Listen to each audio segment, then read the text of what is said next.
Ramswaroop Sahu, BSc part second, mathematical physics. यहाँ लिखा है दिक् काल में घूर्णन। ये जो आज कर रहे हैं इसको मुख्य रूप से जो लोरेंज रूपांतरण आपने पढ़ी है, जो यहाँ लोरेंज रूपांतरण मैंने लिखी है जो आपको दिख रही है, ये जो लोरेंज रूपांतरण है, ये लोरेंज रूपांतरण अपन ने क्या करा कि दो फ्रेम ऑफ रेफरेंस जो कि क्या करती है, एक एस फ्रेम है तो एक एस डैश फ्रेम है, एक एस फ्रेम है तो एक एस डैश फ्रेम है। इन दोनों के मध्य किसी बिंदु P के लिए रूपांतरण लिखे थे। ये रूपांतरण जैसे मैंने यह चित्र बनाया है कंक्लूजन का, कि अगर थीटा रोटेशन किया जाए और हमारे पास में एक एस फ्रेम है और एक एस डैश फ्रेम है और उनके बिंदु O और O डैश संपाती हों, इस कंडीशन में ये रूपांतरण और ये रूपांतरण समतुल्य है, अर्थात ये भी 4 डायमेंशनल वाले हैं, ये भी 4 डायमेंशनल वाले। तो देखिए, जो आज का जो देह है उसको आपको इतना ही सीखना है कि हाउ दे आर इक्विवेलेंट, तो आपको इसमें आगे बहुत आराम हो जाएगा और एक बार समझ जाओगे तो बड़ा अच्छा रहेगा। तो देखिए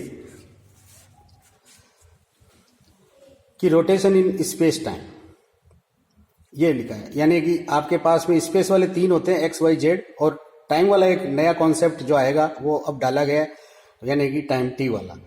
तो ये एक एस फ्रेम है, फिर मैंने एक एस डैश फ्रेम बनाई है, इसके कोऑर्डिनेट लिखे, फिर इन दोनों को मैंने कहा है, मैंने हल्का सा कुछ चीजें छोड़ के ही बनाई जिससे समझ में आए, क्योंकि एक थीटा रोटेशन के ऊपर मैं इस एक्स को एक्स डैश एक्सिस के रूप में ले लूं और थीटा रोटेशन इधर भी वैसा ही होगा और वाई डैश के रूप में ले लूं, ये संपाती हैं दोनों, और ये पी बिंदु है जिसके कोऑर्डिनेट ये हैं, और इस पी बिंदु से एक लंब यहाँ डाला और एक ये लंब यहाँ डाला, या प्रोजेक्शन कह दीजिए आप इसको।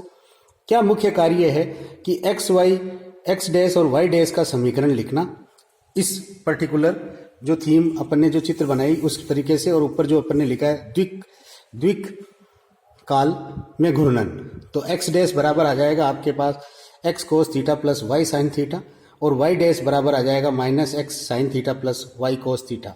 ये रोटेशन की आपके पास में रूपांतरण आई, जिसको भी हमने वाई डैश लिखा है क्योंकि हमारे पास वाई डैश है।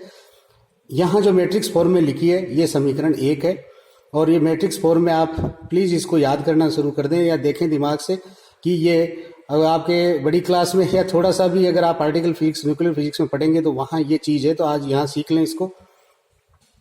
फिर मैंने लिखा है कि लोरेंज रूपांतरण, इसी टाइप के जो लोरेंज रूपांतरण है उनमें से देखिए आप अपरिवर्तित रहती है 2 समीकरण। तो क्यों? क्योंकि लोरेंज रूपांतरण शुरुआत में हम 2 फ्रेम ऑफ रेफरेंस के लिए करते हैं। एक्स डैश है जिसका ये पार्ट है तो ये पार्ट परिवर्तित हुआ। अब ये टी डैश वाला है, टी डैश वाला पार्ट है जिसको हमें इस वाई डैश के बराबर लाना है। तो लाना क्या है, ये होता ही है जब हम कुछ इसमें एज्यूम कर लेंगे कि ये चीज होती है तो ही ये अपने आप, और एज्यूम क्या करना, प्रकृति में वह चीज पाई जाती है, इसीलिए इसका नाम मिन्कोवास की स्पेस पड़ेगा। तो आपके पास में देखिए एक्स चर प्रथम समीकरण परिवर्तित हो रहा है, टी समय यानी चतुर्थ समीकरण दिक् अक्ष में परिवर्तन करने के लिए, यानी स्पेस टाइम में मुख्य रूप से ये टाइम वाला होगा, इसके अंदर परिवर्तन क्या है वो देखिए।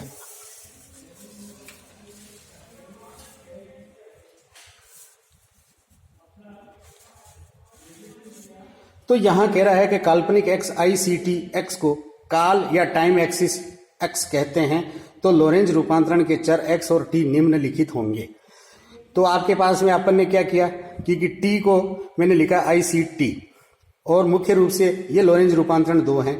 अब यहाँ ये कह रहे हैं कि जो थीटा है, आपने और हमने जो शुरू में थीटा रोटेशन दिया है, उस थीटा रोटेशन को, क्योंकि चौथी एक्सिस हम ड्रॉ नहीं कर सकते, चौथी एक्सिस हमारे को रियल स्पेस में दिखाई नहीं दे रही, इसलिए उसको हमने क्या किया, आयोटा यानी कि काल्पनिक एक्स मान लिया।